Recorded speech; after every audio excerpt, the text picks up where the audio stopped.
Hello বন্ধুরা, আজ আপনাদের সাথে শেয়ার করব পালং শাকের তরকারি। দেখুন, আপনারা তো অনেকেই পালং শাক খেয়েছেন, আমি যেভাবে বানাই সেটা আপনাদের সাথে শেয়ার করব। দেখুন, তার জন্য আমি এখানে দেখুন পালং শাকটাকে ছোটো ছোটো করে কেটে নিয়েছি। আর দেখুন, এখানে নিয়েছি আলু আর বেগুন। দেখুন, আমি আলু আর বেগুনটাকেও ধুয়ে নিয়েছি, আর তার সঙ্গে পালং শাকটাকেও ভালো করে ধুয়ে নিয়েছি। দেখুন, কড়াইতে আমি তেলটা দিয়ে দিয়েছি। কড়াইটা আমি আগে থেকে বসিয়ে রেখেছিলাম। কড়াইটা গরম হয়ে যাওয়ার পর দেখুন আমি এখানে অল্প পরিমাণে তেল দিয়েছি। এবার দিয়ে দিলাম তেজপাতা। তেজপাতাটা দিয়ে দিয়েছি। দেখুন, এবার আমি এর মধ্যে দিয়ে দিলাম ফোড়ন।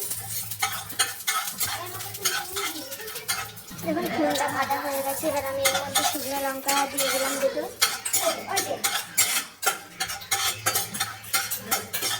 দেখুন, এবার যে আমি আলু আর বেগুন ধুয়ে রেখেছিলাম সেটাকে দিয়ে দেবো। দিয়ে দিয়েছি, এটাকে নাড়াচাড়া করবো। দেখুন, এটা নাড়াচাড়া করতে হবে, এভাবে নাড়াচাড়া করবো। এবার এটাকে আমি একটু চাপা দিয়ে ভেজে নেব। প্রথমে দেখুন আমি চাপাটা খুলে দিয়েছি। এবার এটাকে আমি আর এক দুবার নাড়াচাড়া করবো। দেখুন, এবার এর মধ্যে আমি দিয়ে দিচ্ছি 6-7 ফুটে দেখুন রসুন পুরো দিয়ে দিচ্ছি।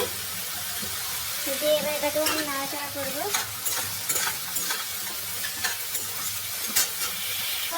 আবার আমি এটাকে চাপা দিয়ে দেবো। দেখুন, এটা অনেকটাই ভাজা হয়ে গেছে, দেখতে পেয়েছি লাল লাল হয়ে এসছে। এবার আমি এর মধ্যে আগে থেকে পালং শাক কুচিয়ে ধুয়ে রাখা এটা আমি দিয়ে দিলাম। দেখুন, আমি সবটা দিয়ে দিয়েছি। এবার এটাকে আমি নাড়াচাড়া করবো। দেখুন, নাড়াচাড়া করে দিলাম। এবার এটাকে আমি চাপা দিয়ে দেবো। চাপা দিয়ে রান্না করবো। দেখুন, আমি যে মশলাটা দেখছি, দেখুন এখানে নিয়ে নিয়েছি আমি একটু জিরে, আর নিয়েছি দেখুন সরষা, তার সাথে নিয়েছি দুটো শুকনো লঙ্কা। এটা এবার আমি বেটে নেবো। এবার চাপাটা খুলেছি। এবার এটাকে আমি নাড়াচাড়া করবো। দেখুন, এটা থেকে জলটা বেরোচ্ছে, কতটা হয়েছে দেখতে পেয়েছি।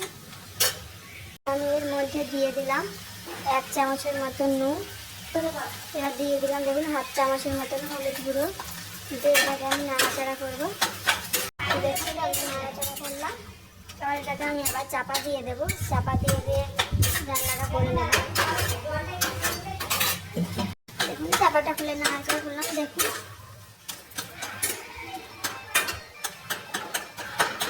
কড়াইয়ে যে পালং শাকের মধ্যে যে জলটা বেরিয়েছিল, নাড়াচাড়া করতে করতে জলটা শুকিয়ে গেছে। এবার এর মধ্যে আমি আগে থেকে যে মশলাটা বেটে রেখেছিলাম, জিরে সরষে তার সাথে লঙ্কা বাটা, এবার আমি এটার মধ্যে দিয়ে দিলাম। দেখুন, এটাকে আমি নাড়াচাড়া করব। দেখুন, মশলাটা হচ্ছে নাড়াচাড়া হয়ে গেছে। এবার আমি এর মধ্যে দিয়ে দিলাম জল। দেখুন, জলটা দিয়ে এবার নাড়াচাড়া করবো। দেখুন, নাড়াচাড়া করে দিলাম। এবার হচ্ছে ফোটার জন্য অপেক্ষা করব। দেখুন, এটা আমার জলটা যে করেছিলাম, জলটা আর নেই এর মধ্যে। আমার রান্নাটা কমপ্লিট হয়ে গেছে। আপনারা হয়তো অনেকেই পালং শাকের তরকারি খেয়েছেন, একবার এভাবে বানিয়ে খেয়ে দেখবেন। আমি যেভাবে বানাই সেটাই আপনাদের সাথে শেয়ার করলাম। এটা আমার হয়ে গেছে। এবার এটাকে আমি নামিয়ে নিচ্ছি। দেখুন, আমার হয়ে গেছে, আমি নামিয়ে নিয়েছি, দেখতে পেয়েছেন।